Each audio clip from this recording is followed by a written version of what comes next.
Hi, it's KCCK's Culture Crawl. I'm Dennis Green, and my guests today are from the upcoming Holocaust Remembrance Speaker Series. Jim Bernstein is a member of the Holocaust Remembrance Committee in Cedar Rapids, which brings a speaker to the area every year to talk about the Holocaust. Jim, nice to see you again. Thanks for being Hi, with us. Dennis. Thank you for having me. And our featured speaker for the 2023 Holocaust Remembrance activities is Tova Friedman. Tova, thank you for joining us. Thank you very, very much for having me. And from the schedule, I will be seeing a lot of different type of organizations. We're going to keep you very busy while you are Yeah, here. I noticed. Jim, the Holocaust Remembrance Series has been going on for some years now, but to refresh people's memory, explain a little bit about how it came to be and what the purpose is. Well, sure. More than 25 years ago, David Thaler, who was a survivor and a resident of Cedar Rapids, he and his wife, Joan, more than 25 years ago, noticed that there was a dire need for Holocaust education in our area. And so they funded a foundation that now has supported bringing in speakers, and we've had other activities over the years for some 20 plus years.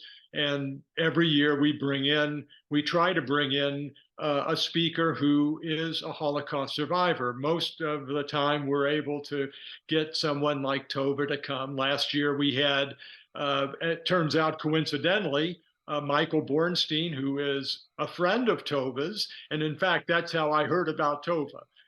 From Michael and his daughter, Debbie Hollenstadt, who came and spoke with us last year in 2022 and in 2018. They were both here then as well. So we're eager and pleased to have Tova coming to our area on March 25th through the 29th.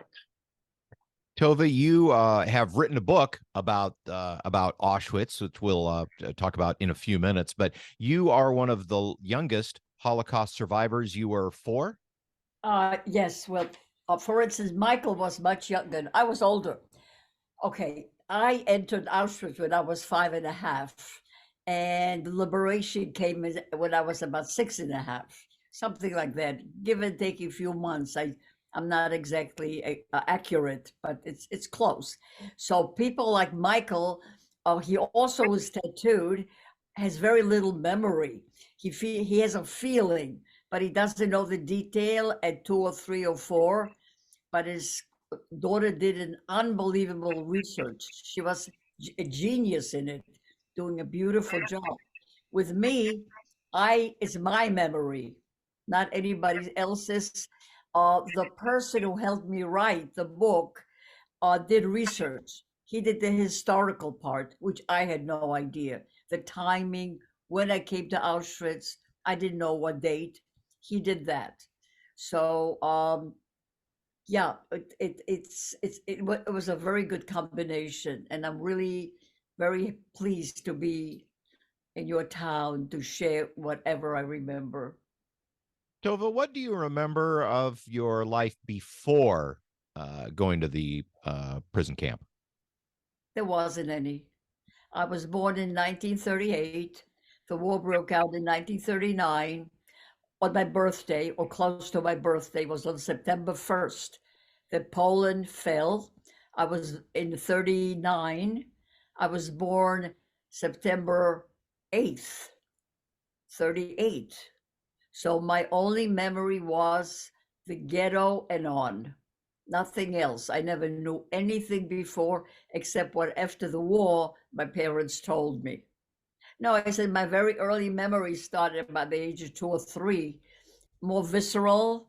I remember it because we were living in a ghetto with a lot of people, and I remember being under the table because I remember the tablecloth, and I remember the people walking. I didn't see them all the time, their shoes and so forth, because my mother felt it was very safe there, and I felt secure. My parents were with me. We all lived together as a family in the ghetto.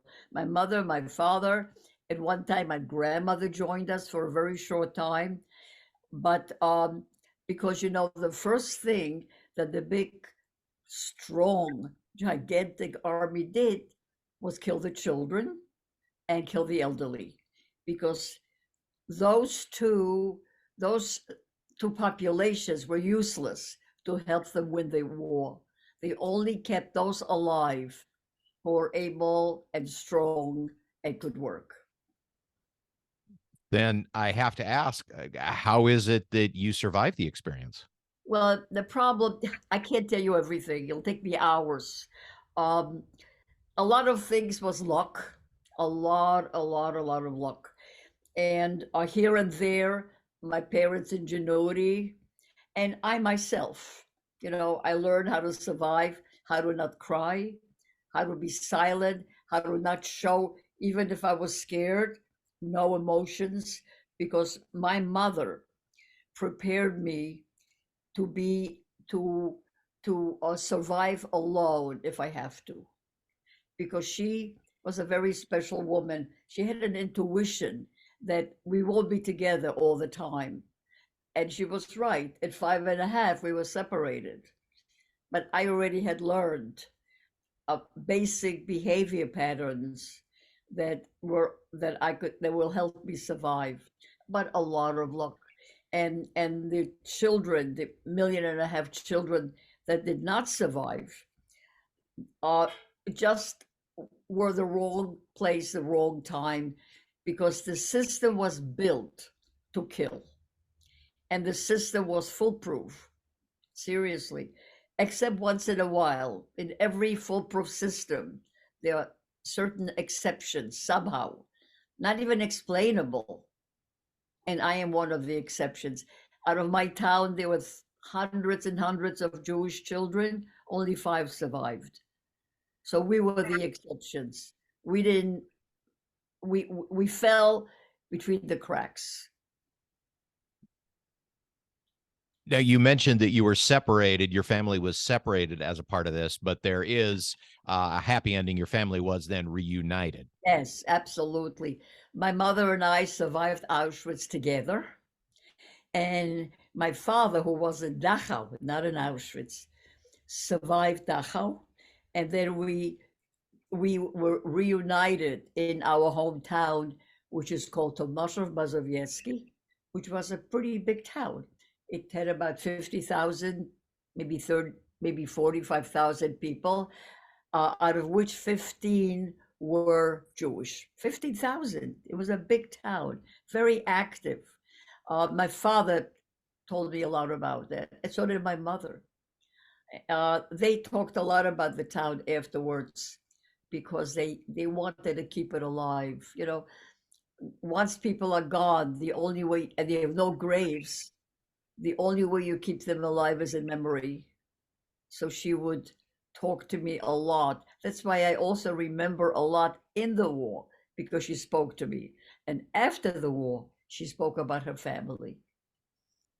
Jim, tell me about the schedule that we have for Tova when she is coming to Cedar Rapids. Right. So I'm going to check my notes here just to make sure I get everything right. So the Holocaust Remembrance Memorial Service will be at 7:30 on Sunday, March 26th at Sinclair Auditorium at Coe College.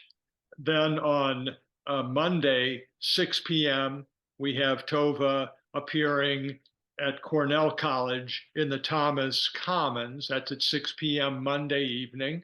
And then on Tuesday at 1:30 p.m., Tova will be at Kirkwood in Ballantyne Auditorium. So those are the 3 public appearances.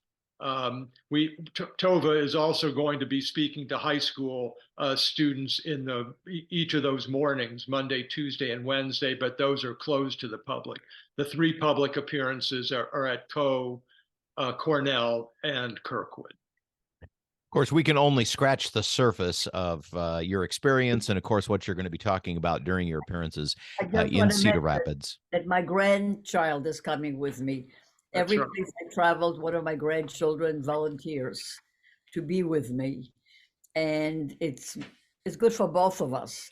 He is the next generation who will be talking after I no longer will. Well, to some extent, we will rely on people like that moving forward, the next generation, to keep this story alive, so that the story is continued to be told. Tova, tell me a little bit about the book.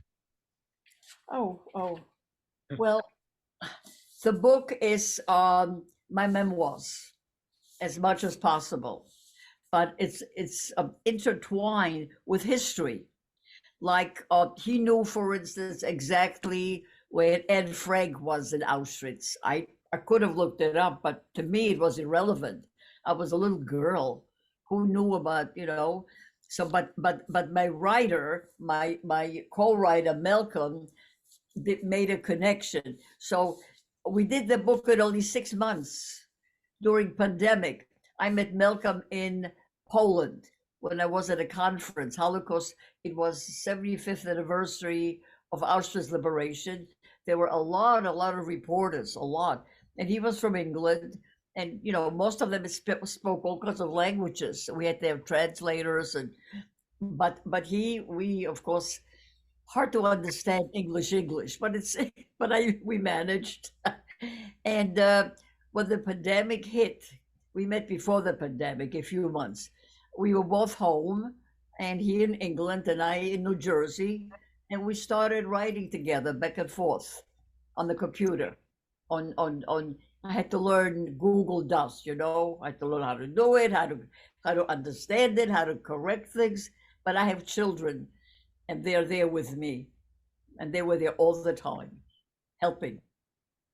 Tova's book is entitled "The Daughter of Auschwitz," and I'm sure that copies will be available at her events in Cedar Rapids, Jim.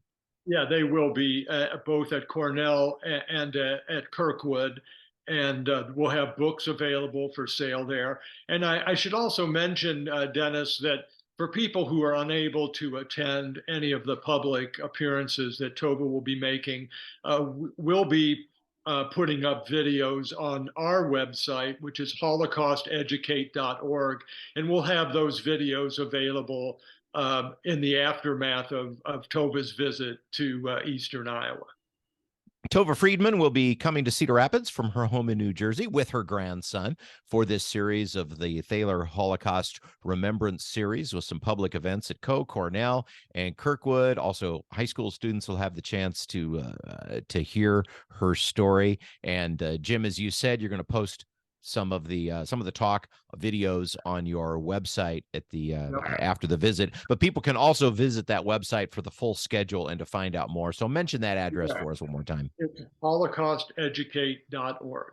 Holocaust Educate, all one word.